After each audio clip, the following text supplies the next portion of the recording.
When I'm editing, my goal is to listen to as little of it as possible. You see, I was always the complete opposite. I would have to listen to everything at least twice in case I was missing something golden in the edit.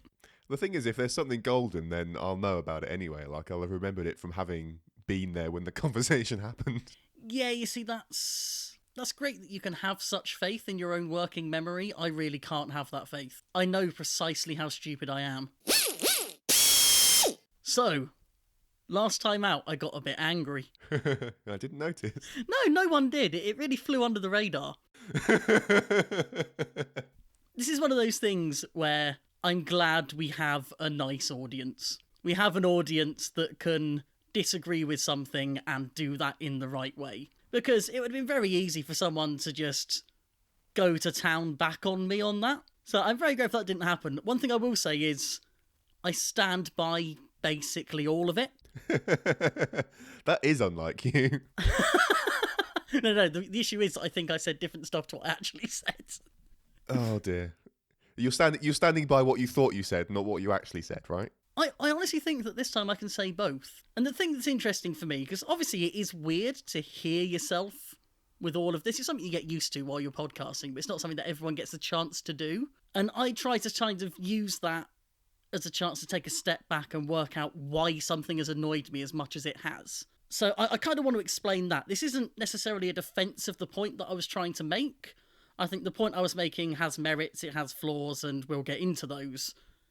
It's more an explanation of why I'm that annoyed, because I think it is a very specific viewpoint that is informed by very specific things that I at least think are interesting. So I think it all boils down to some very, very long-standing gripes that I've got with the way that we teach science and we teach engineering and we teach technology in school. And I was just coming into working in education about a decade ago when tablets were the next big thing, and the world of education kind of decided that we had to bring that technology into the classroom.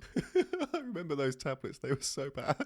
A lot of schools still have them and haven't upgraded. That's the best thing. Are they still like the Windows XP, tablet? Oh, PC? I wish we still had XP.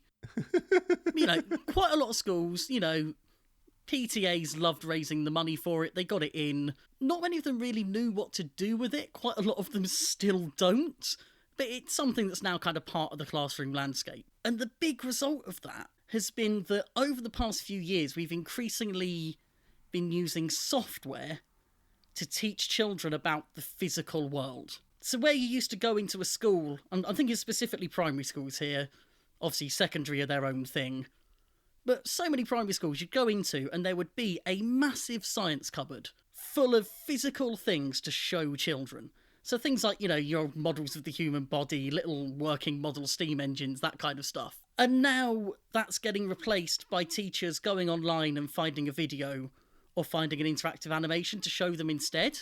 And I don't think it's any more or less effective. I think as a teaching method, it's fine for achieving the aims of the curriculum. But at the same time, I think children are losing touch with stuff that is actually real and tangible. They're living in a world where all of the machinery around them just works. A phone just works. There's no way to look inside it and see what's going on. It's just stuff happening. It's basically magic. And I also completely understand why teachers do that. Science is an area in particular, technology is an area where a lot of teachers don't really have an interest or a knowledge base to work off of. And I definitely understand why they don't want to spend that extra half hour of their already very packed day piecing together a scale model of the human intestines to teach a subject which, when they get to the end of the year, isn't going to count towards the ridiculous stats that their performance is then assessed on. So I completely understand why they take that quick way around it. I think if I'd been more willing to take that quick way around it, I'd probably have lasted longer in teaching. But it's something that I didn't do. It's something that I won't do. So when I see a chance to do something that is physical and is real and gets those skills of thinking going and gets children actually using their hands and even just builds this idea that when something breaks, you can fix it, because that's a completely dead idea as well. I really value that and I really want to see us make the most of that. Because we're going to have a generation of children coming up, I think, that will have some very good mathematicians, we'll have some very good programmers. But I think it's becoming harder and harder to see where the experimental scientists and the engineers are going to come from, because there's that lack of real physical stuff going on. And one of the key things of going through childhood when it comes to wanting to be a scientist or an engineer is learning to ask questions. Learning to ask questions about how things work and get interested, when, with most of the things that we surround kids with now, the only question you can ask if it's not working is, do I need to plug it in? Or does it need an update? There's nothing else like that in kids' environments. And, I'm not the right person to be having this argument at all. I'm basically I'm not even a hobbyist, I'm a wannabe hobbyist at the moment. You bought some components. Yeah, I've engaged with capitalism in this area. Yeah, that's all I really have, but it is something that I feel very strongly about. And part of my motivation to learn to do it myself is that it is something that I want to take into schools. I have no idea what that would look like. I feel like it's one of those projects that I will probably end up never completing, but it is an aim of mine. And I think for that aim to feel worthwhile, I need to feel like it's being valued by other people in the same way that I value it. Now, with all that said, Garthy on the Reddit has brought up one very good point that basically takes apart my whole argument in a single sentence. Because unfortunately, being passionate doesn't necessarily make you right. And he points out in a very good comment in general that I'll link in the show notes, the key part for me, and I better get it up here just to make sure I actually quote it correctly, is the final part. So I'll quote this. It's not a high barrier to entry.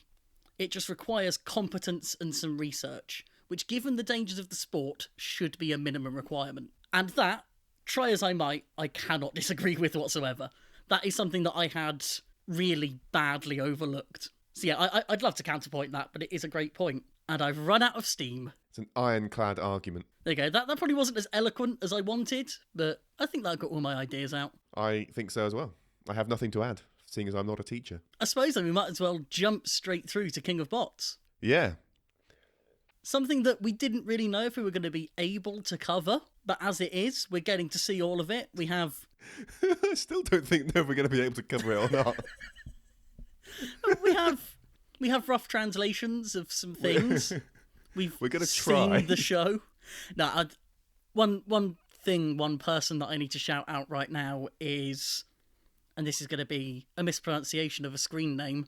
Get used to some mispronunciations, by the way. Robot Revo on Twitter. On Twitch. Completely the same platforms. This guy is doing an amazing job every Monday at 1:40 UK time when King of Bots airs. He's doing a live stream with some English commentary and some sort of explanation just of the things that he knows from having been there on the Megabyte team. Pretty much anything I say in this whole podcast that sounds remotely well informed has probably come from watching and listening to him. So, thank you so much for existing. It's basically what I want to say there. Seeing as you've done like an opening statement here, my opening statement is going to be, I'm not going to say anything remotely intelligent here or informed or anything. I've watched these once in a rush, so... Why don't you put that disclaimer at the start of every episode? Because I feel like it's more true now than ever. And I have to, the last time I've watched like Cliff Notes versions of things, I have mentioned it. I've said I only watch the fights, so... That is true. I was honestly just trying to insult you, and you didn't rise to it. Well, it's not really an insult if it's true. Well, that's not true. It's not an insult if I agree with you. I'm not sure even that's true. Yeah, what is truth? Don't let me make this a philosophy podcast. It will happen. There'll be burgers and sandwiches and hot dogs everywhere. Oh, God, no. Shall we start? Actually, no. I'll rephrase that. No. There'll be sandwiches everywhere. Yeah. So, very general overview of King of Bots. We've got 48 robots, 48 teams, whittled down to 24 in the first round, which we're going to go through today. The next round will whittle down to 12. There will then be 4 wildcards reintroduced out of the losers from the first 2 rounds to make it 16, down to 8, 4, 2, and a champion. Sounds very familiar. BattleBots does it slightly better, I would say, by taking the wildcards only from 1 round and not from 2. Fair enough. I think this wildcard system is weird, but One thing I will say for the whole thing, you know how we love to go through notes on things like style, production, editing as well? I'm willing to give this show a pass on basically everything, because it's being made for a very different audience to me or you. So there are so many things that I would usually criticise BattleBots or Robot Wars for that I'm going to give a complete pass here. And that's one of them. I'm just glad they're making it at all. I'm glad they're giving this a go. And all told, they've done a hell of a job so far. Yeah, it's very enjoyable. It's amazing to me, like watching a program where I understand basically nothing. I occasionally catch a word that I get that's either in English or it's a Chinese word that I happen to know. But for the most part, I understand nothing that they're saying, and it's still enjoyable to watch. I mean, it does help that it has robots fighting. That is the bit that's worth watching. Really, I think It's the only bit you watch anyway. Well, no, I watched the first episode in its completeness. I just watched it straight through, and that's when I made this observation of it's amazing how watchable this is, given I understand nothing that's going on.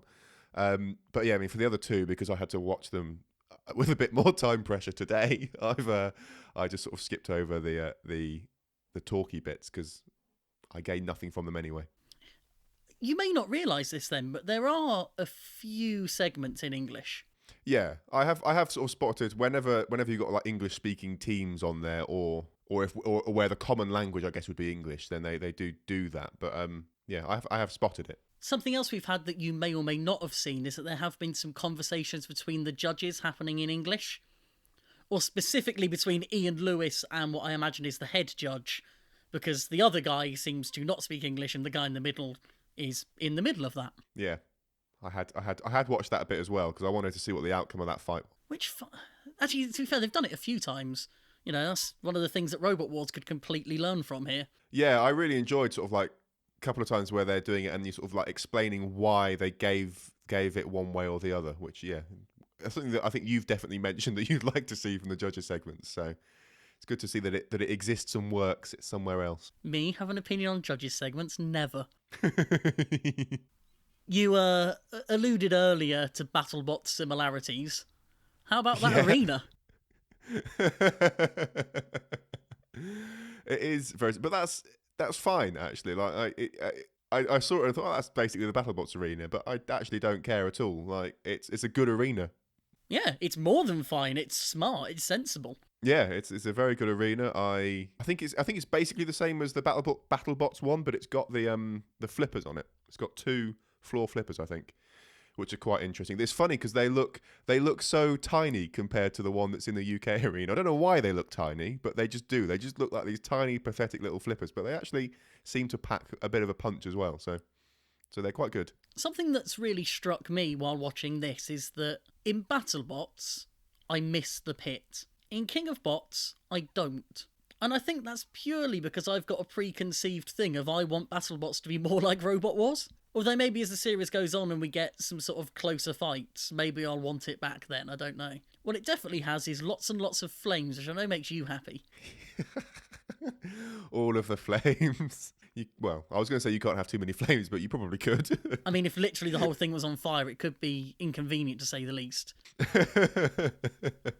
The other thing we have, a la BattleBots, is quite a lot of drones going on. Well, by quite a lot. There's more than there are in Robot Wars, but it's not as if every team has a drone. How many have there been in the 3 episodes? I think there's only been like 1 or 2. Couple per episode, I'm going to say. One of which was literally just a camera. I don't remember seeing one that was just a camera. I remember seeing like maybe one, possibly 2 drones in the 3 episodes I've watched so far. I don't think there are any certainly in the fights that I watched today. Yeah, episode 3, there may not have been any, actually. I could be misremembering. It happens quite a lot. I'm going to trust my memory, having watched it a mere half an hour ago, so... Well, maybe they showed them outside of the fights that you don't watch. Yeah, well, maybe. We have a lot of robots to go through. Let's kick off, I suppose. Should we start at the beginning? Yeah. So, episode 1, first fight. Stingray from Weber Robotics, the Russian team, versus Megabyte from the USA, aka Invader and BattleBot. Yeah, I'm gonna have yeah. So that's the so what was the first one? Stinger? Is that that's like a little drum spinnery thing? Yeah, it's kind of a pseudo drum, I'm gonna call that. It's conjoined discs, but they're not quite discs. Yeah, and you're definite. Oh, I see what you mean by not quite discs. They are. They've got like 2 of the sides cut off, aren't they? Yeah, they're kind of many rotating lozenges. That is a very accurate description. Stingray was a bit of a surprise to me. I thought that Weber would go with another flipper, Yeah. because the flipper they've got is pretty effective. And the competition is kind of lacking in them, so I'd have liked to have seen them bring something like that. But Stingray, had it come up against something other than Megabyte, would probably have looked quite decent. The fact that it literally had its weapon mount ripped off in the first or second hit hasn't really had a chance to show what it's got. No, I don't remember it very much. which is yeah, it didn't do very well. Megabyte, I suppose, is the one more worth talking about because we are going to see them again. I will never understand why we don't see more full-body spinners in Robot Wars. They're kind of glass cannons, but boy, are they fun to watch. I think you've just explained why we don't see more of them. They're so unpredictable and they're so dangerous to everything. But considering we've seen, in MR Speed Squared, we've seen a ring spinner, which is a lot harder to build. And we've seen PP3D, the massive, crazy undercutter. I don't know, it just feels like something we're lacking. I don't know. I don't miss them. I think their unpredictability kind of puts me off that design in general. Really, it's sort of like they're amazing when they work, but then so often when they do a big hit and then they just bounce around the arena for a while, like in a pinball machine or something, and I don't know. I much prefer it when robots have got some level of control over what they're doing, and a full body spinner and stuff. They just don't really. As soon as they make contact, they're gone. And I think I had the same problem with Apex and stuff as well. Like even if a full reach around overhead spinner or whatever, it's just they are, however you want to describe that thing, a helicopter robot. They're just there's so little control there that you have over what it's about to do that it's just. You're flipping a coin, really, about whether or not you're going to get a good fight out of that or not.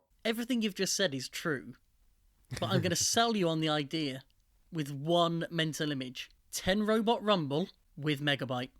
Now, if you have... I'm going to sell myself on the idea with a slightly different mental image. With a full-body spinner that's got flamethrowers on it. There we go. If someone makes that, I'll like it, probably. Well, there we are. Any budding builders out there whose sole aim is to make Sam happy, there you go. I suspect you could put a flamethrower on just about anything and I'd like it. You see, this is the point where I can't actually... Oh yeah, don't worry, I've ruined this for myself. You got to say it now, man. Well, I'm just thinking, those big bars at the back of Jellyfish?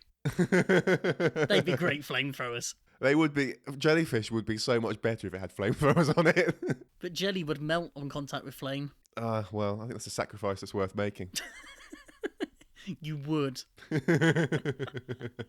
you want to talk about, what is it, terahertz? Vulcan. The highly original design. I'll tell you what there was in this emo terahertz was it could sort of like lift its armour up a bit, couldn't it? Or something weird happened. That was bizarre. I vaguely recall the team saying that there was an extra hidden surprise to the robot that we didn't know about, and I'm really hoping that wasn't it. I think that was it. That's a surprise in the same way that the Christmas cracker failing to go bang is a surprise. It's not technically what you expected, but that doesn't make it better. I mean, I'm trying to understand. I mean, I guess the only thing I can think that is for is for getting over any little imperfections in the arena floor, but it seems a bit weird to me to go to... That must be not a simple thing to do, to lift the body of the robot and still have a reasonably sturdy robot just for the sake of getting over little lumps when everyone else just reverses over it or something, It's a bizarre thing to have done. I mean, it isn't worth it until you end up in a situation where you would have got stuck on something and didn't. Then suddenly it's worth it. This is true. It all depends on the circumstances you find yourself in. If anything, out of these two, the robot I really want to talk about is Excalibur. Give me 2 seconds to find a picture of it so I can remember which one it was. Apollo, but with a sword drawn on it. Apollo with a sword. That is a very accurate description. Yes, this robot. I'm trying not to go down the knockoffs route, but it seems to help you, so I will. Well, yeah, I'm sorry. I'll try not to be encouraged by that. For me, I looked at that, went, knock off Apollo, it's going to be rubbish. But actually, it worked pretty decently. And I think as a first Chinese robot to see, this was a really good one to start with, because it does show the promise that they have. Yes, these are people that have had to sort of take a look at what's already there and build on the back of that, but that doesn't mean that they don't have the ability there to make it work. And while there are lots of things you'd improve about Excalibur, you'd want probably more movement in the flipper. That's the main thing I'd want. But apart from that, good body shape on it, mobile, driven decently, power in the flipper, good enough to beat Vulcan.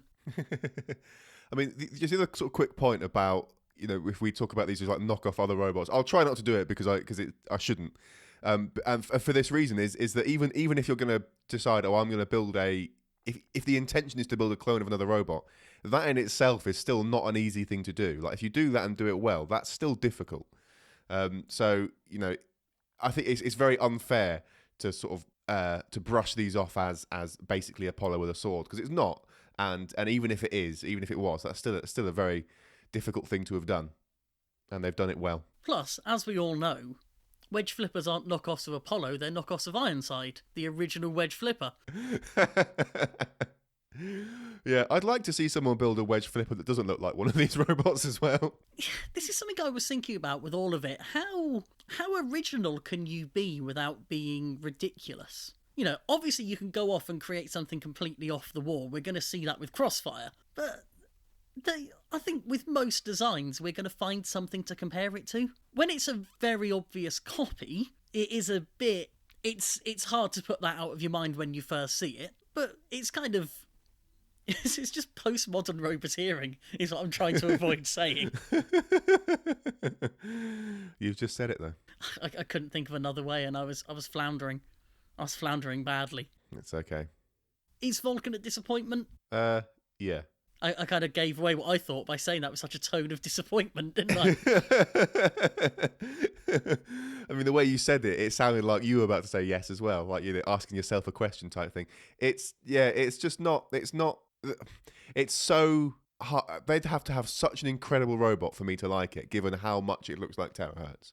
Like, they'd have to be the best robot in the competition, and even then, I'd be like, but it's basically just terahertz. So it's like, I think they've really hurt themselves, for me anyway, they've really hurt themselves by having a robot that looks so much like another robot, and such an iconic other robot as well.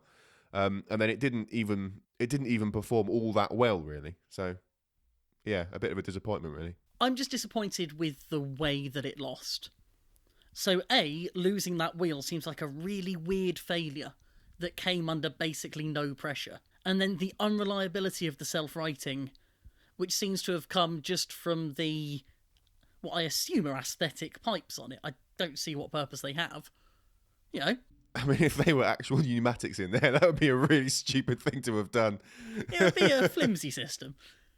I'm all for aesthetic flair, but not when it gets in the way of the function. Yeah. Yes, that was a lame way to lose. Next up, we get to the first point where I don't fully have a name for a robot. So we're going to go with Armoured Steel Fist versus Snake. I don't know which either of these robots are. Can you explain what they look like, please? I mean, you'd be forgiven for forgetting the fight. So Armoured Steel Fist has the little sort of mandible grabber on the front. And then Snake is a kind of grabber lifter similar to Overhaul. So two forks, actually sort of like Coyote as well, I suppose would be another way of looking at it. So two forks on the ground, one grabbing, can lift and throw something over its back. My favourite thing about them is that their shirts are basically the shirts worn by the Ghost Raptor team in BattleBots. They are, yeah, that is very true. Now, I'm going to say this was a terrible fight. Armoured Steel Fist was barely mobile, but it was absolutely worth it purely for the moment in the judge's decision when the Snake team won and the little kid danced. That kid was so happy. Yes. Yeah, that's all there is to say about that. Next up, again, this is the name I have for it. I don't know if it's an official name, but it's what I've got. We have Great Crossbow and Steel Shield versus Zoosh. What is that? Oh dear. The last episode was the episode of Managed Expectations. Did we manage your expectations of Zoosh effectively? That was ridiculous. What it was brilliant and worthwhile. No, it wasn't. It was ridiculous. It just fell apart. Was it made of wood? No, I don't like this robot at all. In a competition of 48 robots, there is absolutely room for a Zoosh. No, there isn't. There is no room. Serious competitors only, unless you have a flamethrower. So if there were flames coming out of that head, you'd give it a pass. That would be much better, yes. I mean, if you imagine like the whole height of the robot, if there were just lots of little flamethrowers all down that, so you got like a big wall of flame came out of it, that would be great. I think. What do I think? I'm tempted to try and make the argument that they could have been better if they hadn't arrived overweight and had to remove some parts from their weapon. But that would infer that they were trying to be good in the first place, which goes against my main argument of them being a fun and worthwhile team. There's no redeeming quality. I mean, the only redeeming quality, I guess, is that it survived far longer than I thought it would against a flipper. I mean, that fight should have been over in seconds. The audience reaction alone is what makes that robot worth having, and I am not going to hear it any other way. Fine. And I say this with the confidence that, if nothing else, the Reddit comments will back me up. Is that so? And if they don't, I am disappointed in them. This is the first time I've tried to mobilise people. It's probably going to backfire. I hope it does backfire. But you are wrong. Zoosh is magnificent and should definitely get one of the 4 wildcard spots. I'm trying to think of what other like ridiculous robots have we've seen that I've liked. Does Warhead count as a ridiculous robot? It kind of is. Warhead is a fusion of aesthetic and function that has provided some fantastic fights. I don't think you can really put them together. The only other robot I can think of to put with Zoosh is the butter passing robot from this year's Robo Games. Last year's Robo Games, technically. It's 2018 now. Okay, I don't know that robot. Had a flamethrower. I'm sure it was fine then. Lead the way, Sam, lead the way. Lead the way? Well, okay. This will be the blind leading the less blind. White Tiger versus Red Lion. Oh, what a terrible fight. So we've got a terrible drum, which used to have a rear lifter on it, but had to be removed because it was overweight, with exposed and horribly untensioned drive chains on the side, and no feeder wedge for the drum, against a very slightly better pseudo drum with a fire drone. I wanted them both to lose, is the simple explanation here. Well, you didn't get your wish, I'm afraid. I did not, no. It was quite interesting, because White Tiger's drum, I don't know what they made that out of, but it basically dissolved upon contact with violence. It just came apart immediately. It was like it was made of wood. Yeah. More importantly, we're hitting the best robot in the competition next. So we have Spectre versus Hawk Hunter. So as I said, Hawk Hunter, the best robot in the competition. Pneumatic spikes are the way forward. I think not. That is not the best robot in the competition. Oh, okay, what is then? I mean, I'm not entirely convinced that Spectre is either, but Spectre was a very good robot. The sense I get from watching the programme in my I was going to say in my second language, in a language I don't understand at all, is that they are setting Spectre up as the champion-elect. The fact that Spectre is the robot they chose to have with them as they were in the box talking about something or other at the start of the very first episode tells me that this is their favourite. They're seeing this as the robot to beat, and I find that very hard to argue against. It does look like a very good robot. If nothing else, the driving is some of the best we've seen so far. That's across all 3 episodes, not just the first, obviously. Yeah. The driving of it was absolutely spectacular. Yeah, that was really good. I mean, the whole thing is really good. The whole robot is really good. The only thing that remains to be seen is how it deals with being hit by something that can hit hard.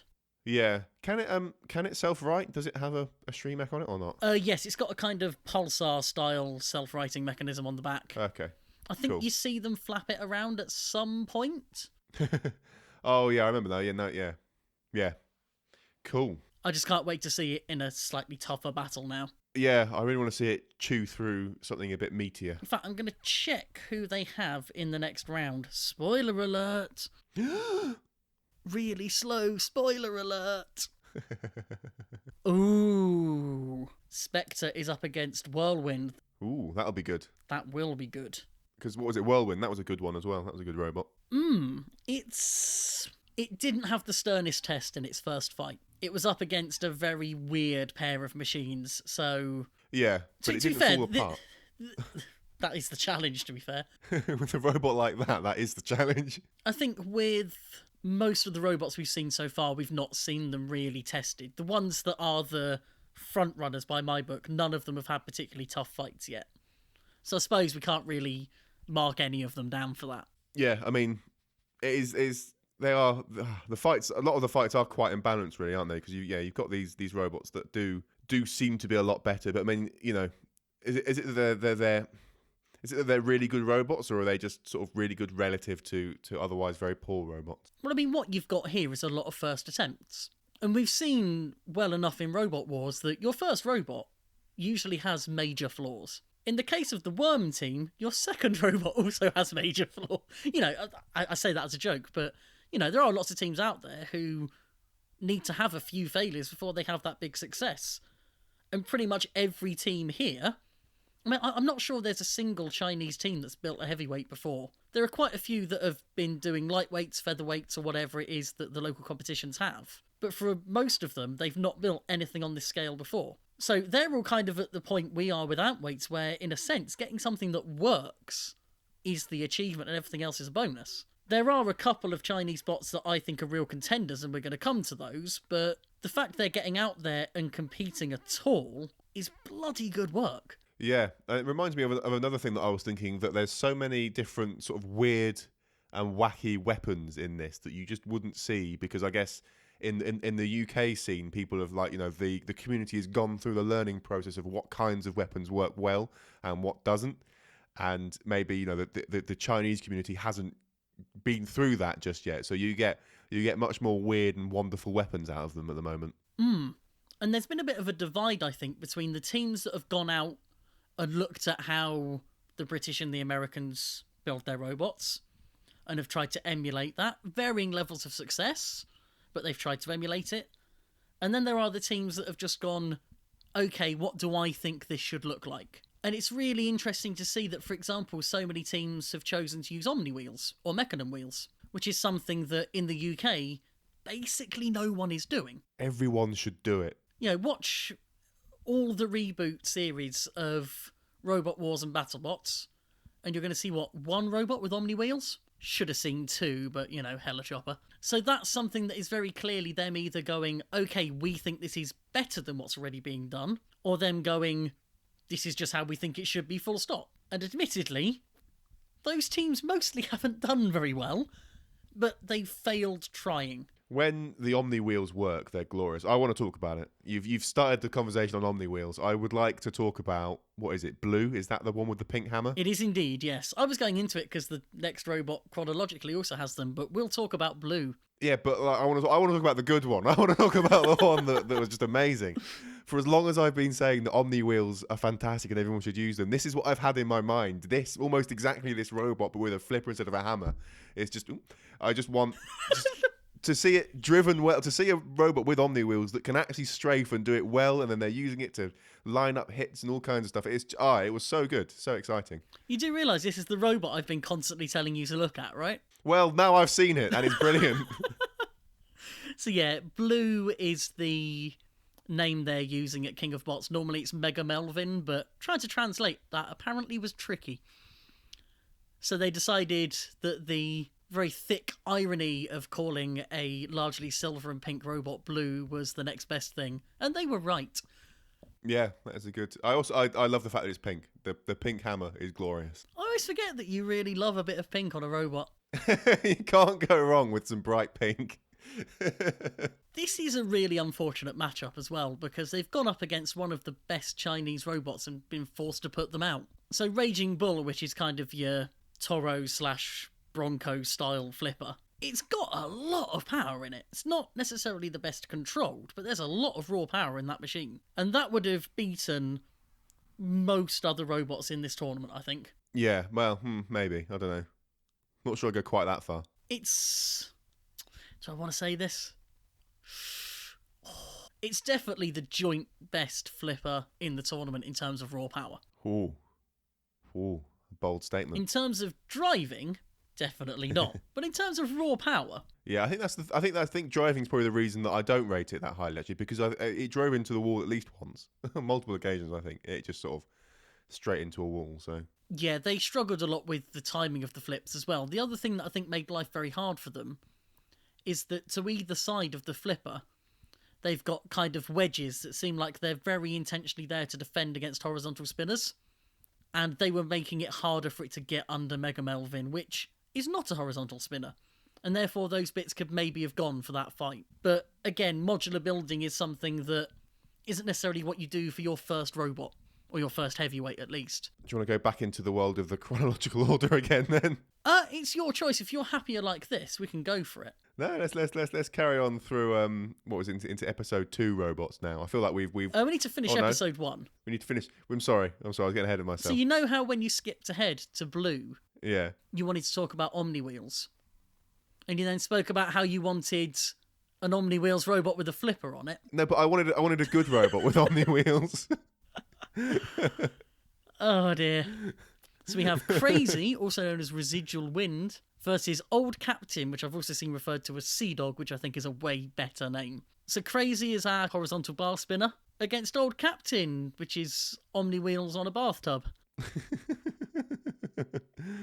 It's not a good, omniwheels with a flipper. This is not what I had in mind. This isn't a fight, this is a funeral. Yeah, it got so quickly destroyed. I think what this highlights... Well, it highlights two things. Number one, fiberglass is not a viable armour. Shocker. Who knew? I know. I'm glad they did this so that we could all finally prove that. The other thing it shows is how damn difficult it is to drive something with omniwheels. They barely knew what way they were facing most of that fight. I want to know what their control scheme is. Probably flawed, judging by the performance. Yeah. Yeah, so like when you talk about omni-wheeled robots being hard to drive, in my mind...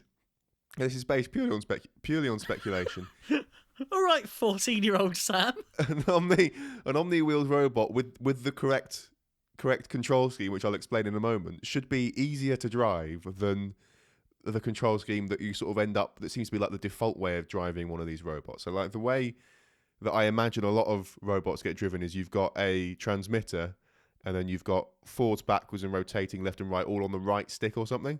And then that's the whole way you control the entire robot, which just seems unimaginably difficult to me. I'm not sure how I'm going to cope. That's the typical setup for a skid steer robot, which most are. Yeah, so I'm not sure how I'm going to cope with that when I have to deal with it. Whereas in my mind, what I want is a robot that with omniwheels, so it can strafe, and then you control it like you would a first-person computer game with a controller. So you've got strafing left and right. And so translation left, right, forward and backwards on the left stick, and then rotation on the right stick. And I don't know how any of these teams have it set up, but that just seems so natural to me that surely you should, if you do that with that control scheme, you should be able to drive really well. Surely. I feel like that's what the guys from Mega Melvin do. Although I don't know for sure. I'll have to find out. Going to be doing an AMA with them soon, so that'll be sorted. The issue I foresee with that idea of it being like a sort of first-person shooter movement system is the lack of the first-person part, in that you've got to do the mental gymnastics to drive that way without that viewpoint. It's not even... so it's a control scheme that's not necessarily just used in first person. I think like twin-stick shooters often have it as well. Or like you can have top-down things where you've got the movement translation on the left stick, and then it's not quite the same kind of rotation, but you've got rotation on the right stick and stuff. I don't know, like... Don't you have to do something like that in Asteroids, and it's really annoying? Asteroids is a pretty old game. You're not wrong. Maybe it shouldn't be looked to as the height of good controller or control layout. But no, but that sounds like an example of it, and therefore is relevant. Sure. You see... Once again, you're saying about top-down. Well, that's an easier viewpoint than from one side. I mean, I'll have to just do it, I'll have to build a robot with omniwheels and try and drive it and see what it's like to know. But I think it would be fine to be honest. I think no matter what, it's going to require a reasonable amount of practice, which I don't think this team had. No, I think we can safely say that they are not they are not skilled or practiced at controlling the position of their robot. And they're not going to become it because they're out. They could still practice. Not with what's left of that robot by the looks of it. They're going to have to build a new one for that. Yes. So there ends episode 1. Steel God of War versus Thunder and Lightning. A 3-part multibot versus a 2-part multibot. Yes. Oh, I remember this fight. Yes, this was a good fight. I enjoyed this. This is something I would like to see more of. And actually, when we were talking about the sort of different approaches of the Chinese teams, lots of multibots going on. Some of them even vaguely effective. Some of them even work. So, is it Steel God of War? Is that the one that's in the red in this image? That's the 3-part. The 3-part one, yeah. So, I mean, so they're 2 flippers. Do they... Or are they flippers for one, or are they just wedges? Is my first question. So there's 2 wedges and a kind of pseudo drum spinner. So it's not. So they're not actually. They're just running into. They've got these 2 surprisingly big robots that are just running interference. Then I think they also have flamethrowers in classic wedge minibot style. But they're not. My point is, they're not that mini. Do you know what I mean? Like in terms of just as robots for running interference, they could be smaller, and you could put more weight surely into the drum spinner. The difficulty with having a very mini bot is that you need to be able to, you need to be at the level of using brushless motors and such, which this team may not have been, and they may have been doing this with more old school and therefore bulky motors. That's the only reason I can think of for having them big. Or it could have been because there were lots of them. They all wanted to drive something, and none of them wanted to drive the tiny one. Possibly that too. This was an interesting one because they got the fronts of their robots smashed up pretty quickly by the other 2. What are these? Are they disc spinners, drum spinners? What are they? Vertical discs? They're discs, are they? Okay.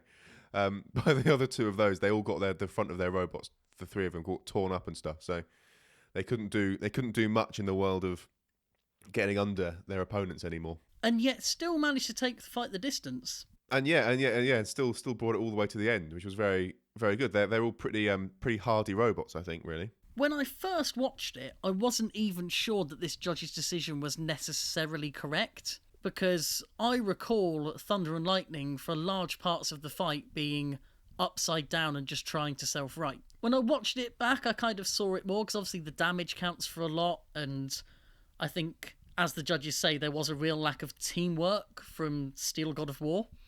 Really need a shorter name for that. But at the same time, I'm just impressed as much as anything that a multi-bot in Thunder and Lightning has managed to get 2 properly powerful weapons together. So in that respect, I'm glad they're the ones going through. Although the driving was terrible at times. But you kind of have to give the kid a pass at least, don't you? Yeah, presumably, yeah, one of them must have been driven by him. Well, I mean, I'd also give him a pass if one person was driving both of them at once, so... That would be impressive. Shall we move on? Let us move on. Who's next? Let me look at the notes. Spin Doctor versus Great White. USA versus Australia/China. No. China? Australia/England. I know countries. Poor Ellis. The Chinese boy genius. To be fair, Ellis got completely ignored during the whole thing, so I'm not sure it matters where he's from. Well, Great White is the other guy's robot, really, isn't it? Yeah, he is basically there providing the mini, but as mini bots go, having Neon there is pretty good. I mean, that was a surprisingly powerful little thing, really. Yeah, it's very much in the Ellis Ware Goldilocks zone of far too powerful for its own good. Yeah, exactly where he likes to be. This, for me, is the best fight we've had. Yeah. In fact, this is one of the best fights we have seen in the era of reboots. Is it now? I'm gonna say that, yeah. To have 2 very powerful spinners plus a minibot go at it for that long and trade the sort of blows they were trading, that's a great fight.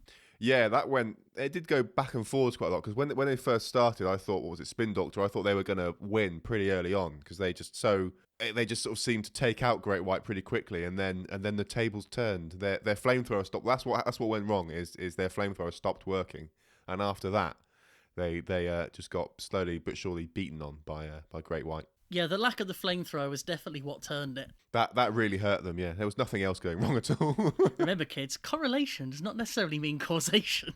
That said, the flamethrower not working properly gave what I think was the best moment of the fight, which is when they come in for an attack on the main bot of Great White. They fire the flamethrower and it doesn't ignite. Then when they make contact and start throwing sparks, then it all goes up. That's the kind of fog of war I can get behind. A fog of war that catches fire after a while. I mean, any time I've ever said that having flames doesn't add anything to robot combat, scratch that from the record, I am now a believer. Yes. Yes. I mean, technically you should have realised that as soon as I said I didn't like it first, I was going to end up liking it eventually. Yeah, this is true. This is true. Now, Spin Doctor is a robot that is very clearly getting a wild card. And if it doesn't, there's something very wrong. If it doesn't, then they're looking for different things in wildcards. Yeah, although, to be fair, wildcards will also be selected from the next round's losers, and there are some good robots that could lose there, I suppose. But out of the current crop, top of my list for a wildcard. Very solid weapon, great drive, very well controlled, hardy as anything. Just bring me more of it. The only thing I don't like with it, and this is me being picky about stuff that isn't robots, but I'm very weird about the kind of military imagery of it. Oh, that was bizarre. Yeah, that was a very strange... Yeah, I agree. It was weird. There's something about that that's just super off-putting to me. Especially because it had quite a sort of dystopian feel to it. Yeah. But yeah, as ever, I'd rather be judging them on the robot, not the outfit. There is, however, a team later that I will be judging entirely on their outfits because they're amazing. Teasing for you. Yes. Oh, one more thing about Great White. Don't know if this will mean anything to you, but the driver looks exactly like Matt Gray, and that made me very happy. I did a genuine double take on my low quality stream. It hadn't occurred to me, but now I can't unsee that. It's going to be there all through now, isn't it? That's it. That's Matt competing now. Brilliant. Just need to give Ellis a red t-shirt to wear. Oh, this is where we learn how many people share our taste in YouTubers. Hopefully many people share our taste. Anyway, I'm looking forward to your pronunciation of the next one. Why is this? Because Dark Knight is very hard to say.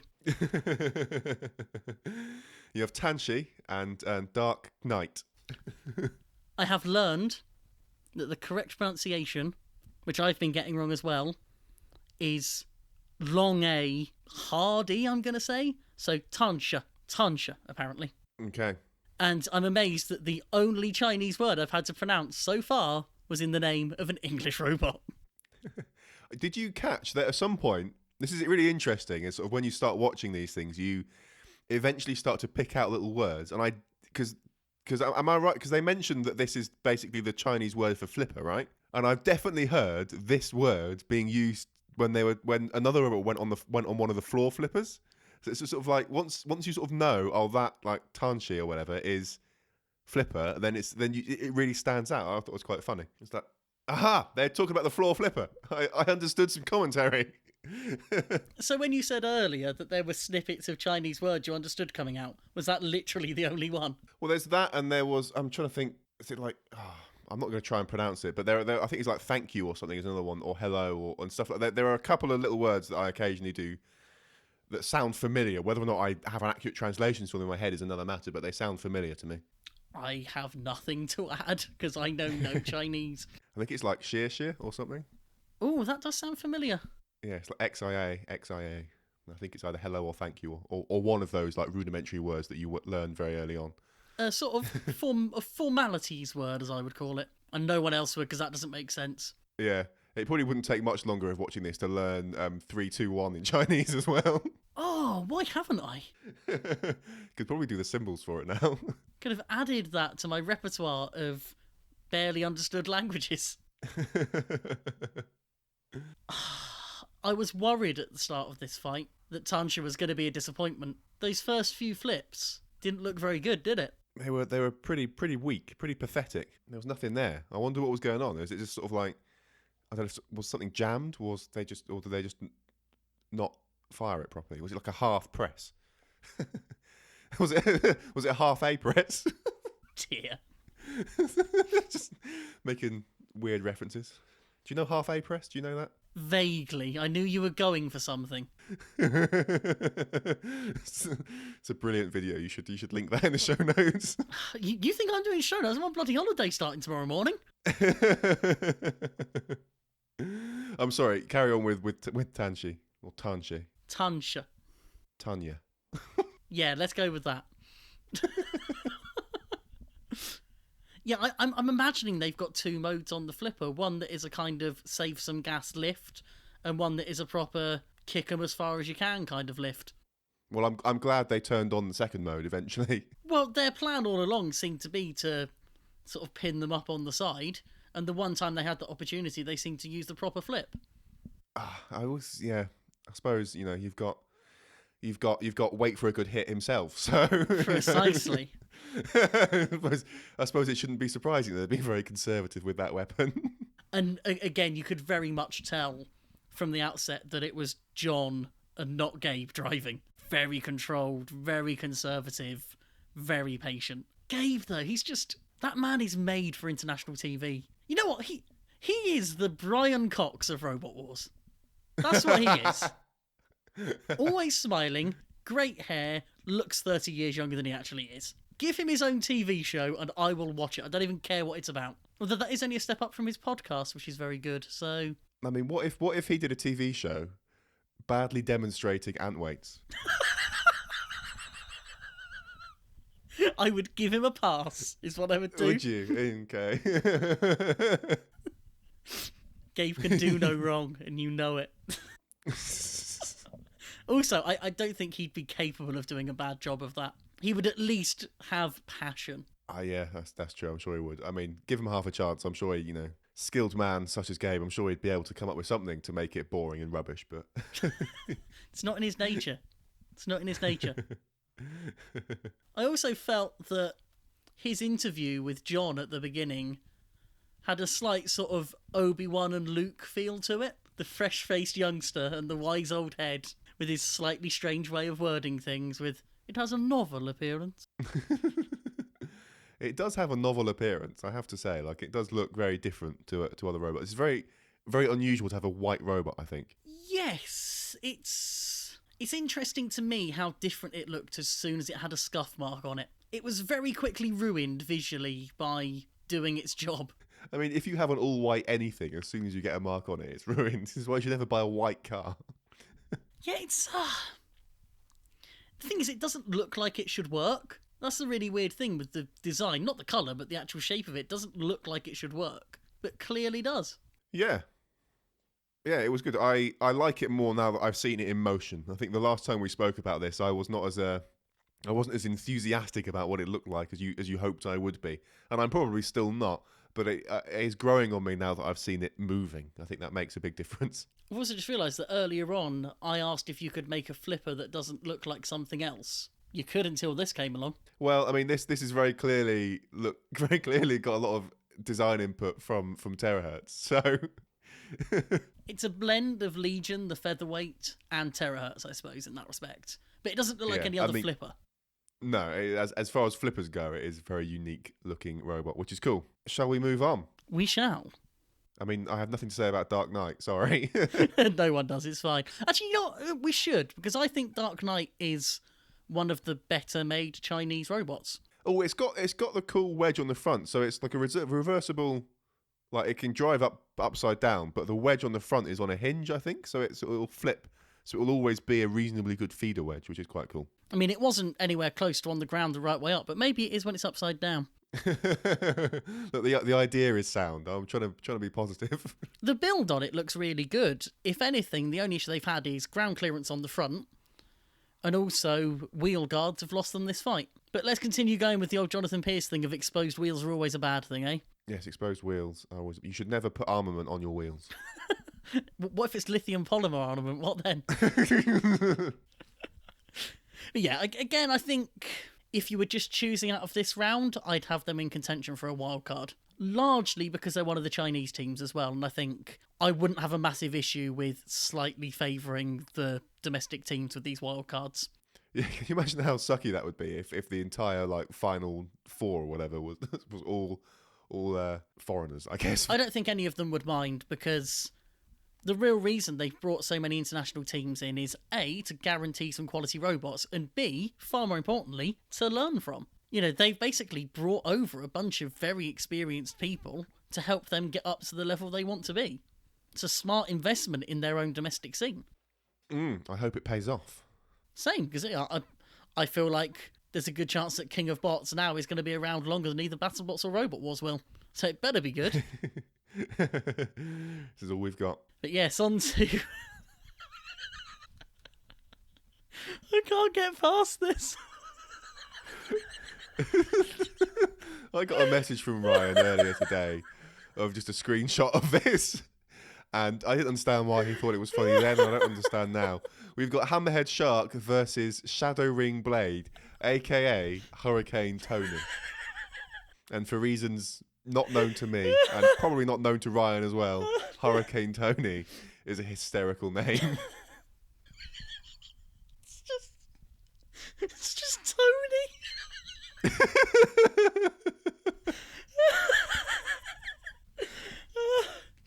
I have made a point throughout this whole thing to try and not make a joke out of translations or specifically bad translations, but if you don't find Hurricane Tony funny, you've got to have a heart of stone.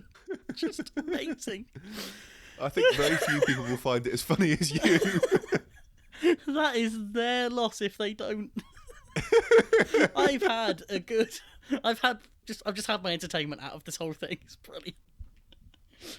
If you aren't finding it funny, just imagine Tony in a Sopranos voice and it will get you there. It's fine. So we have Hammerhead Shark, or Deep Sea Shark, whatever we're calling it, which is a kind of drum on a tank. And then we've got what we'll call Shadow Ring Blade, just to keep me together. I'm going to call it Hurricane Tony at every opportunity. Don't ruin this for me by overexposing, come on. Oh. I mean, they're both objectively quite bad robots. Shark at least has good drive on it, as it should, as a tracked robot. Yeah, I was amazed to see a tractor, especially a tracked drum spinner. I don't know why that's so weird, but it is. Again, people aren't necessarily following the meta. They're doing what seems right to them. I'm glad they tried it. Yeah, so am I. It's good to see. We need more tracked robots with flamethrowers. Sergeant Bash with tracks. Sergeant Bash on Killalot's body. If you're going for a military theme with a robot, tracks make sense. Yeah, they do. But yeah, there's nothing to talk about here except the best name in robot combat. I think we should move on before this devolves into another half an hour of Ryan just laughing at Hurricane Tony. I'm literally going to have to scroll it off my screen. Let's move on. Oh, go on, lead the way. Let's move on from Hurricane Tony. Let's leave that in the past. And we've got Ninja General versus Flaming Wheel. Oh, well, if we wanted to talk about terrible fights... A 3-part multi-bot against literally a boat with some saws strapped to it. That was such a bizarre... I don't even understand how that saw articulates. I don't understand the mechanism by which it moves. Was it potentially a 4-bar system? I have no idea. I didn't. It's just... I was amazed it moved at all. When I first saw it, I was like, what is the point in these saw blades? I mean, the ones on the sides make no sense to me. And then... I mean, if you're going to have some saw blades, you might as well have a lot of them. I mean, I feel like the one on the top is also capable of coming down and cutting into itself. You just got to hope there's an opponent in the way then, don't they? I mean, it is basically a battle of who sucks more. There's no effective weaponry on any of them. But out of the two, I do think that objectively, Flaming Wheel is the better. Oh, no. The weapon at least did something. It moved and did damage. The ones on the 3-part multi-bot thing, they're all kinds of weird, bizarre, almost a drum, almost lots of discs and in weird shapes and stuff. It was a strange looking weapon on the front of it. It looks like they had a big clock and it all fell apart, so they just made it into robot weapons. It's so flimsy, it's never going to do anything. Again, fair play to them for trying to have active weaponry on 3 mini-bots. But at the same time, I don't think they'll do it again. Maybe they'll do it on 4 instead. Ooh, this is the point. You know, we've joked for ages about having a sort of 60 or 70 part multibot. Yeah. I have since learned that unfortunately there is a limit on the number of team members, which therefore effectively limits the number of robots, unless there's a way of doing some kind of swarm control. This just sounds like a programming challenge to me. This isn't That a is a hardware problem. challenge, this is a software challenge. That could be solved through software. I'm then also wondering if that would be allowed, doing it Well, through you can software. have like semi-autonomous robots, right? So you just have semi-autonomous robots that take their input from the input of other robots. So I did kind of ponder this. Could you basically have one master robot and then a bunch of essentially slave robots that work in a preset formation around it? That would be doable, surely. I mean, so it's technically doable. I mean, I wonder what the rules on semi-autonomous things are. So if you've got a master robot with a bunch of little ones that follow it, if they follow it literally by only talking to the big robot, then they're sort of fully autonomous at that point. And can you prove that no control input result? I mean, obviously you can take your hands off the controls, and those things will still keep moving. To get themselves in the formation, they need to be around the robot. So I suspect that's probably not allowed, although technically possible. So I think you'd have to do some kind of, like you said, swarm control thing where you're sort of directing the rough position and orientation of all the robots, and they only move when you're sort of telling them to move, and then they sort of talk to each other a little bit to sort of do their exact positioning within the formation. I think would probably be the way to do that and have it still count as a semi-autonomous system. The rules you're going to fall foul of are 1, simply failing safe, and 2, being able to override autonomy. So those are going to be the challenges in terms of getting it past the rules, I reckon. That's all I can contribute at this point, because I don't know enough about any form of autonomy. You'd need a way of, I guess, doing direct control on any arbitrary one of them, really, wouldn't you? Mm. You can just imagine like having 2 people, like a group of people, like or at least 2 people controlling them. One's doing like the actual control input, and then the other person's got maybe like a tablet or something that's got a bunch of icons on it or a bunch of numbers. So you could, if you need to, you can tap a number to sort of switch control to that particular robot or something. What I'm basically imagining is something like the final scenes of Ender's Game. Okay, I've not seen this. I'm sorry. Oh, well, I won't give anything away then. It's kind of ruined that, hasn't it? You should watch Ender's Sorry. Game. It's a very good film. Yeah, there's lots of things I should watch. Oh, yeah. We were saying last time that I've only given you one recommendation. I've just doubled that immediately. You've doubled it, and I've still not finished Seinfeld. Well, prioritise. Come on. I bought Futurama the other day. Well, there's a rabbit hole. Next up, we have Thunderstorm, which I've also heard referred to as Danger Zone, which is just better, versus Burning Twin Stars. More omniwheels. Yes, more highly effective omniwheels. These are a really weird arrangement. They've got a triangle of a slightly different type of omniwheel. This is what's properly an omniwheel, isn't it? As opposed to mechanism wheels that we've seen on things like Blue. Yeah, well, yeah, I suppose. I don't know how you would... if you say so. I do say so. Therefore, it must be true. They're weird because you end up with especially like the back corners of these robots are so far away from the wheels that it's so easy to sort of put this robot in a position where none of the wheels are touching the floor, or at least there aren't enough of the wheels touching the floor. They seem very unstable. It's like the wrong shape of robot to have that arrangement of omniwheels. I think if you're going to have a triangle of omniwheels, you should have a roughly circular robot to go with it. I mean, technically speaking, a triangle is the best shape to ensure consistent ground contact. So in a way, it's better than 4 wheels. It's probably the most effective thing for this type of wheel, maybe. I don't know, it's just bizarre. I don't know, it's just strange. I mean, it worked for them in terms of giving them the mobility they wanted. The thing they really struggled with was having any form of pushing power. Because Thunderstorm came in with the bar not working, so it should have been an easy win for them. As it is, it's been able to, purely brute force its way through. Yeah, they have basically no pushing power in that robot.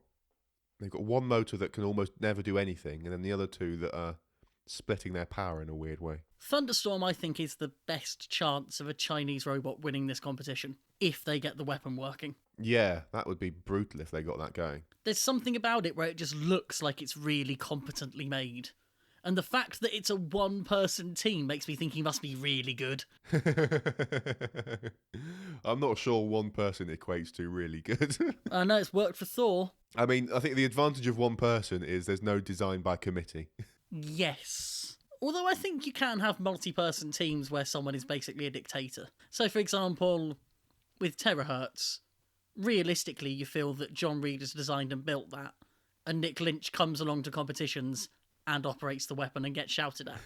Yeah, he comes to competitions to get shouted at, and that's it. Yeah, I think there are Poor guy. quite a few teams through the years that have been like that. So I think you can have another person with you to help with repairs. I think, obviously, if you're going to have a mini-bot, you need someone to drive that. I personally think we should confirm this as Danger Zone and have 3 mini-bots all called Lana. I was going somewhere after that, but I was so pleased with it that I couldn't carry on. You're so pleased with yourself, you've lost your train of thought. Well, seeing as you've lost it, I'm going to divert us back a little bit to my ideal team, which would be me driving, building, and operating the robot and all that kind of stuff, and then someone else that's there just to fund it. I was expecting to come out of this volunteering to be the other person, and then suddenly, no. I mean, I could fund it, but you'd end up with next to nothing, so... Our robot is literally a cardboard box. God, I would like £5,000 to £10,000 of someone else's money, please.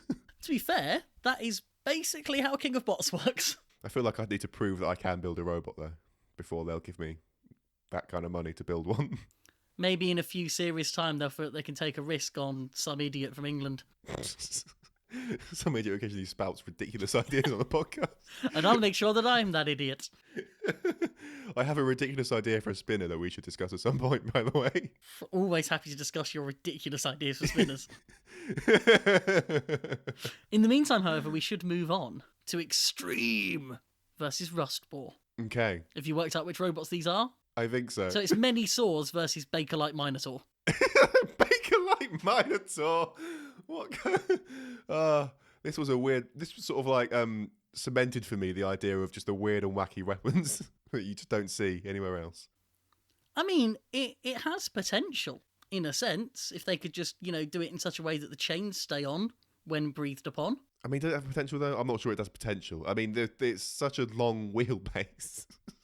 Yeah, the body design could be refined. It's like there's an entire robot with another entire robot in front of it. Like, you feel like the length here should be enough for 2 robots. I was half expecting this to be a Gemini-style thing that splits in 2. Oh, there's so much worse coming, though, with one of the big bar spinners at the end here, so... Let's not go in too hard on this one. When it was trying to steer and stuff, I was wondering if it was doing skid steering or if it had car type steering on the front of it,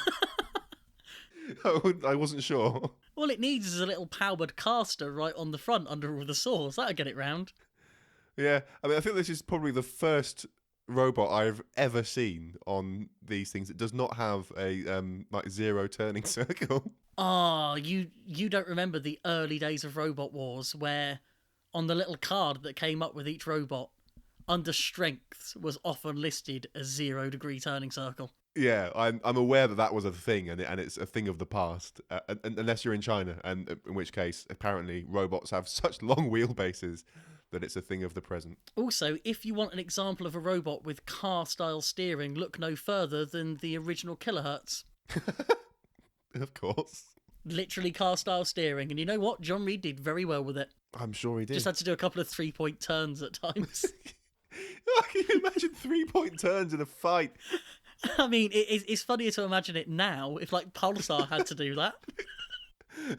Carbide's coming, quick, turn around. Beep. Left hand down, right hand down. Don't hit the curb. Actually, I'm doing beep jokes. That's just Behemoth at that point, isn't it? Oh, Behemoth doing a 3-point turn with the beeps would be glorious. A word for Rustbore? No. Okay, moving on. I was just going to say, it's standard drum spinner, isn't it? It's basically all we can say about it. Yeah. Could do quite well based on that. Could do. Now for something completely different. Oh dear. Ring of China versus Grill Judge. They have this tendency to end episodes on just really badly unbalanced fights. What do you mean? Ring of China would have had a chance in its original state, but they'd had to shed a lot of weight. And they'd taken it all out of the weapon. Is the side sort of like armour, basically just coloured tape wrapped around the support struts? If by basically you mean literally, then yes. Yeah, so there's a lot of good stuff in this robot from what I've heard. So it's a tracked robot underneath the full body spinner with a centrally mounted electromagnet, so it can just basically limp it to the floor once it's spun up. Amazing. All of that was quite heavy, so they went, well, we're not losing any of that. Let's take it all out of the shell. Which meant that it spun up in about half a second and disintegrated on contact with another weapon. Yeah. Shocker. I feel like for that limpet mode thing to actually be effective, you kind of need to have a weapon. Well, I mean, the key feature of a limpet really isn't just the power to stay in one place, it's the extremely hard shell. Limpets, by the way, are really easy to get off rocks if you just catch them by surprise. I thought you were going to go with the other limpet fact there. But yeah, they only hunker down when they sense danger. They don't expend energy staying sort of suckered on all the time. They're not stupid. Anyway, on to episode 3, where we have to skip a fight because you don't respect the order. There are no rules. We have Suspension from the folks behind Expulsion versus a robot that we don't entirely know the name of, so we're just going to call it Woo. Woo. Which we think is the team name instead. That's an amazingly utilitarian design. I mean, I think it's quite well built. It looks like it's got really solid armour on it. And this kind of falls under that brand of robots that I was talking about earlier, of people that didn't look at what was out there. People that just built something that made sense to them as a solution to the problem that is robot combat.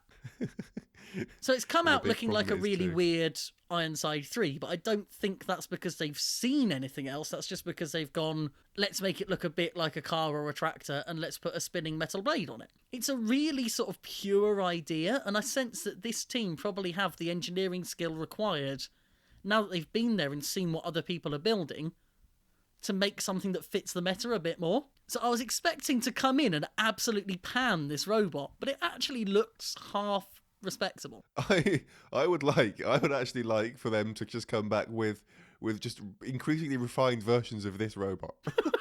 It would be so funny to me if this box won. I don't know why. This is my Hurricane Tony. I think it would just be, I don't know why, it'd be so staggeringly funny if such a simple looking robot won. Oh, why have you not watched series 1 and 2 of Robot Wars? This is what you've got for everywhere. Just everywhere. People with no idea what a fighting robot is meant to look like. It only works if there's just one square robot in a field full of otherwise wonderfully formed robots. Just have basically SpongeBob SquarePants laying down, and then have that win. I must admit, I am now imagining this coming up against Pulsar, and Pulsar just failing to work. Oh, it'd be so funny. Oh yes, I'm sold on that. Give him a wild card, see what happens. Oh dear. I think the only change I might make is to make that blade be like an undercutting one instead, so it stands a chance of hitting something. Or just angle it, that would work too, but... Yeah, but other than that, just leave it. The only thing I have to say about them, and I know I've said that I'm not going to hold this to the same standards necessarily as Robot Wars and BattleBots, but frostbite levels of safety when they tested it. Oh. I don't know if you actually watched the VT, you might have skipped it, but yeah, that wasn't great.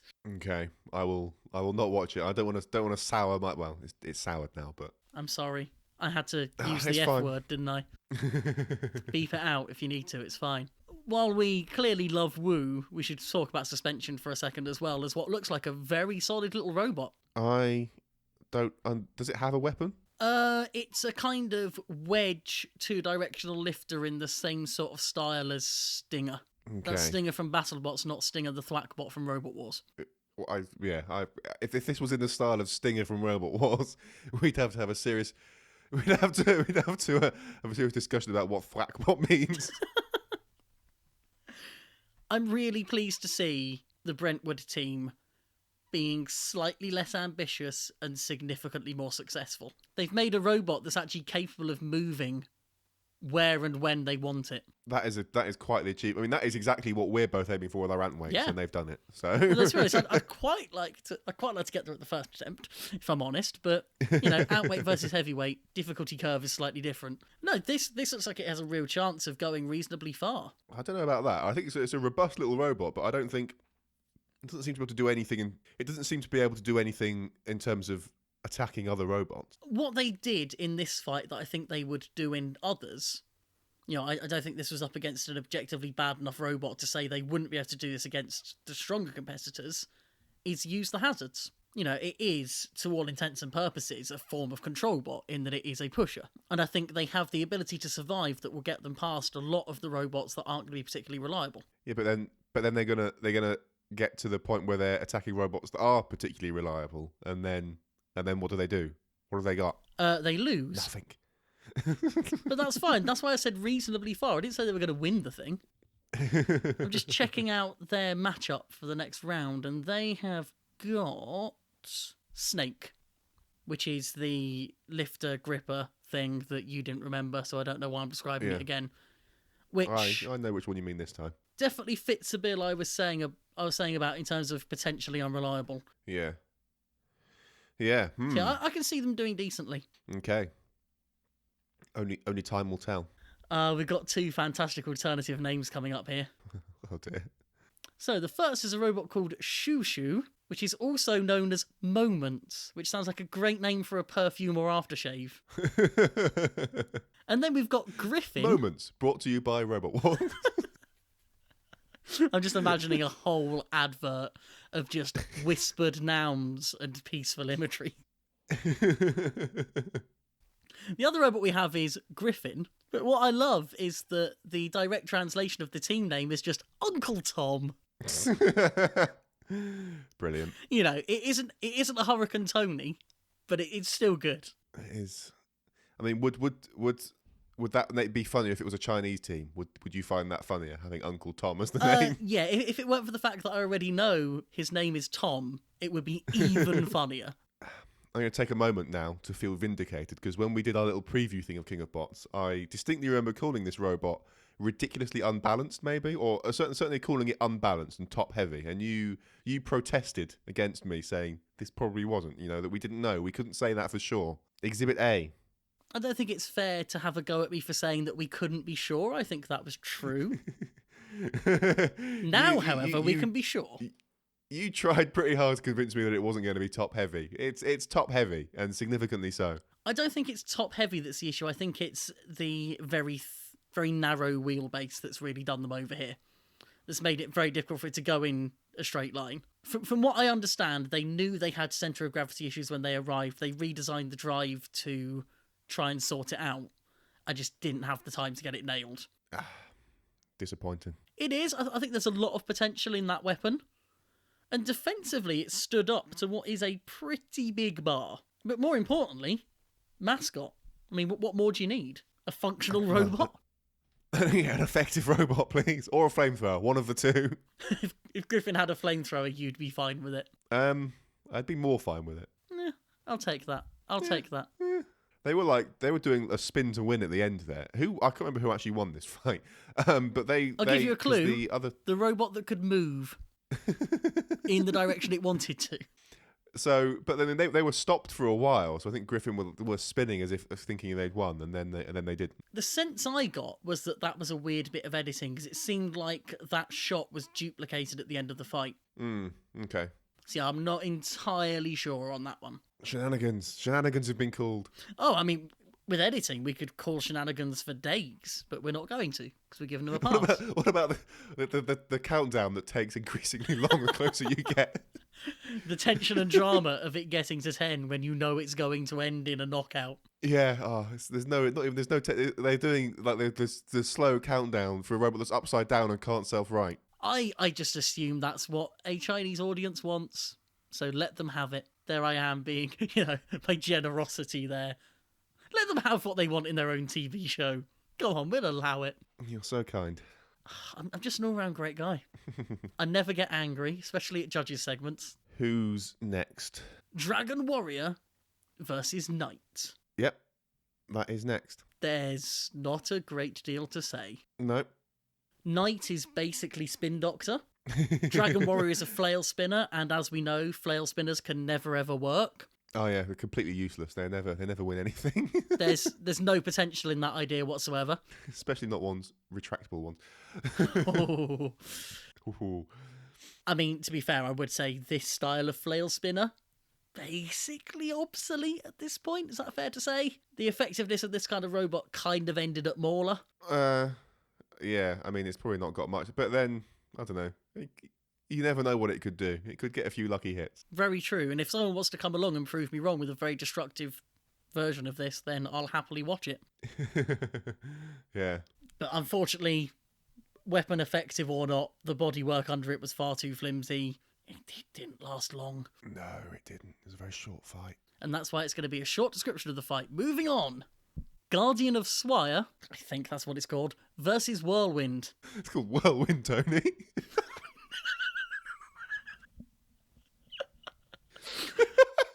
There's a genuine danger that when I finish this Antway, I'm going to have to call it something like Tropical Storm Phil now.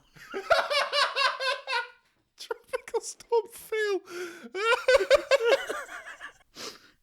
I mean, now you see why it's funny, don't you? Now you get it. All it needed was a Phil and you're a convert. Oh dear. I was thinking of calling my robot just Robert.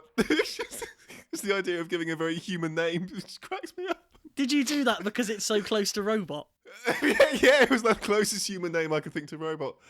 And the idea of having a robot called Robert really cracked me up. There are a lot of people out there who are definitely okay with the name of giving a robot a normal name because Eric. I mean, what more do you need? I think Tropical Storm Phil is my favourite.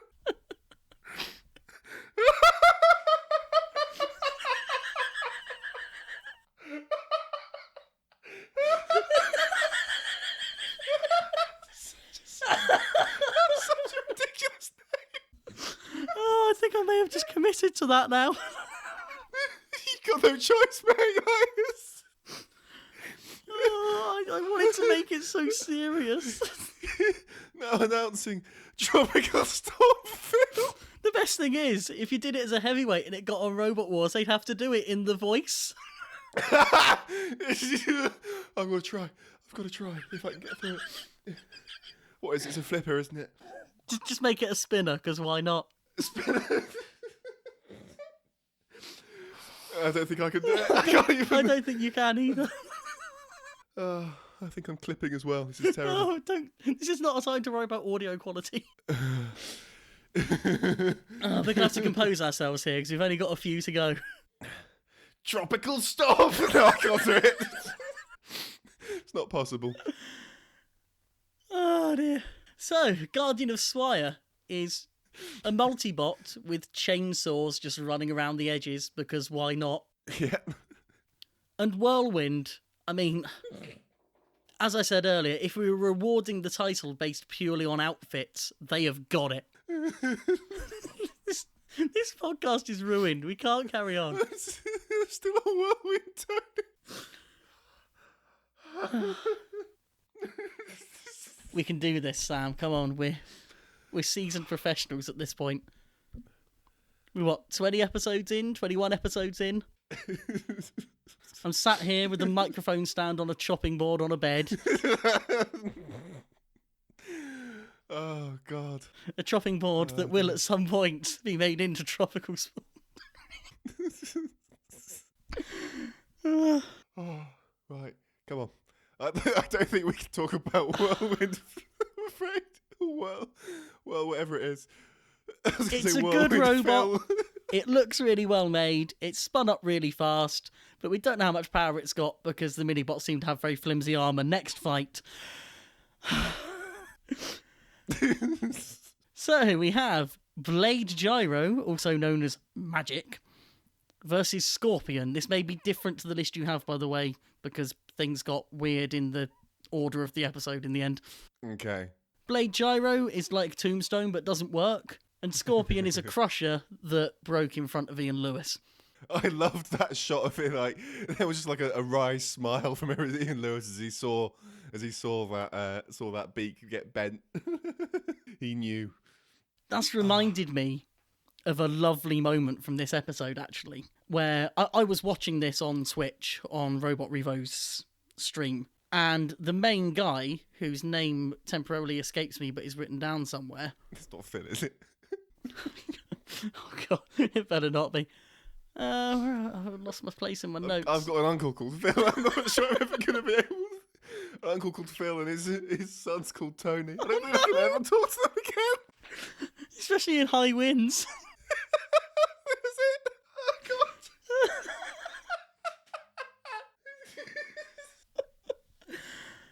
god.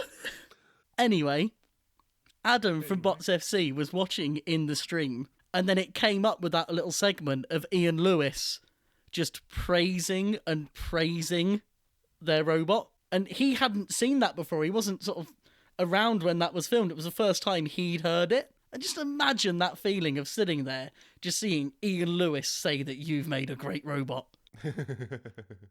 What more could you possibly want out of robot combat? I don't know. John Reed saying that would be pretty good as well. So yeah, the bar didn't work, the crusher didn't work, I don't remember who won. Moving on. The standard of punditry has dropped slightly, I'll be honest. I'm sorry. Next up, we've got Alpha versus Alchemist, also known as Hunting Winds to some. Alchemist Alan. I'll stop now. I'll stop. You'd better, because I'm struggling now. Alpha versus Alchemist. Is Alchemist the one with the axe, yeah? Yes, the hammer that makes it wheelie more than it makes it work. They've got a tail on there, but it's so weakly sprung that it just doesn't do anything. I mean, I always wondered if it was part of the mechanism that it's sort of like... It's sort of such a weird build-up to doing it, but it's sort of like the axe sort of finishes its movement just as it all springs for. I don't know. It's just it looks interesting. I wonder how much energy they lose to doing it that way. It looks like it would hit a lot harder if it wasn't rearing up. Put it that way. I mean, it still seemed to put a pretty sizable dent and hole in their opponent. But I feel that's more to do with the opponent. Yes, that's probably fair. Should we move on to... You know what, should we end on the fight that we want to end on and move on one for now? Let's do Inkthorns versus Moore. Okay. And then we'll go back to Crossfire, because Crossfire. Okay. Inkthorns versus Moore, weird dead metal thing against another tombstone. Another weirdly long wheelbase. I was going to say, you were talking about Special or whatever it was called earlier. Was that its name? Excellent. It had a really weird descriptive name. Something about saws, wasn't I it? can't find it now. That's annoying. Gone forever. Lost to the annals of time. Oh, Extreme! That's the one. Extreme. So you spoke about that earlier with the long wheelbase. I'm amazed that Moore could turn at all. Yeah, a lot of torque in those wheels to do that. It's a very thin wheelbase at the rear as well. So not only are they trying to turn something where the centre of gravity is presumably a long way in front of the wheels, they're also doing it with an extremely thin wheelbase. So the moment they're able to sort of produce on their own body is next to nothing. So as much as it's got a potent weapon, it A, doesn't seem to be able to survive its own hits, and B, isn't going to be able to aim that weapon anywhere. No. I have nothing else to say about it. You've covered it very well. Oh man, I'm glad we're at the end of this, because this has been an experience. We've hit the self-destruct button with... I'm not saying it again. Let's end on the fight that I know I was waiting for, and I hope you were too. Okay. Which is the Grubs, who I was excited to see in their own right, and Crossfire. Yes. This was a disappointing fight. Was it though? Yes. Was it disappointing? Yes.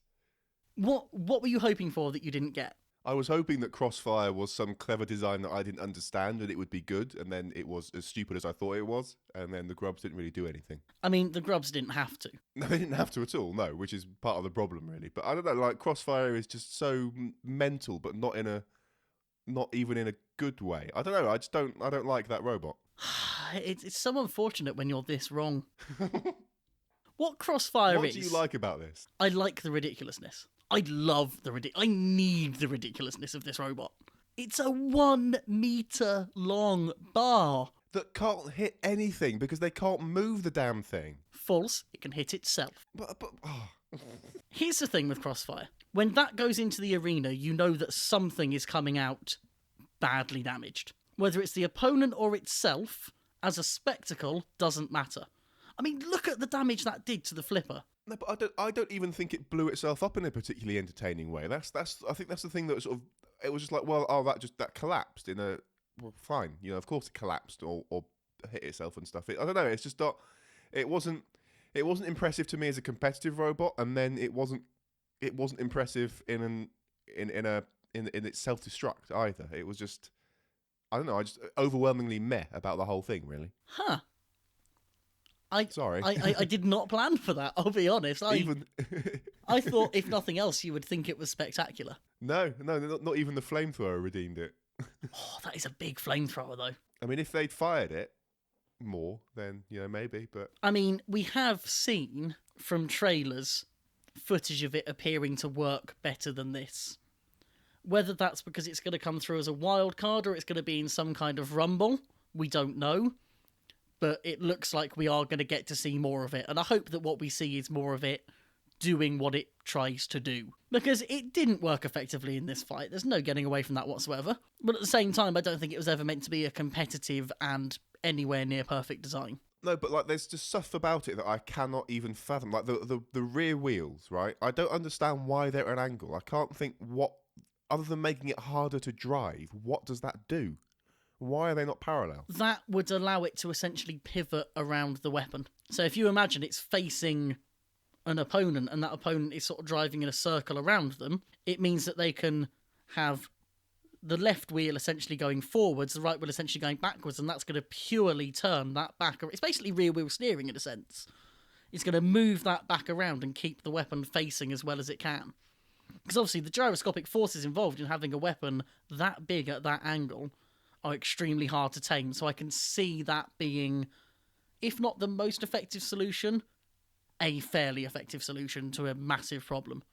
I don't know. It's just I don't get this robot. It's like they've put weird design limitations on themselves that add nothing, and it's just like it's a robot that you look at and you think, oh, that looks really wacky and out of this world. And sort of like there's the anticipation of it being a spectacle of some description, but I don't know. Maybe it just didn't live up to it for me. I don't know. I just don't think it even. The thing is, I think that had Helichopper fought, we could have been saying the same thing. I think designs like this are often better left in your imagination. Yeah. But I'm glad we saw it fight instead of having to imagine. I do hope we get to see it again and hopefully do something a bit more. I hope it eruptions its way through the wild cards and wins the whole thing just to prove you wrong. No, it can't possibly beat my lying down SpongeBob SquarePants. How would it do against a tropical storm, though? Depends what that was called. Well, I think we have limped to the finishing line here. If you're still listening, you can find the show notes for this episode at spinnerproof.com/episode/22.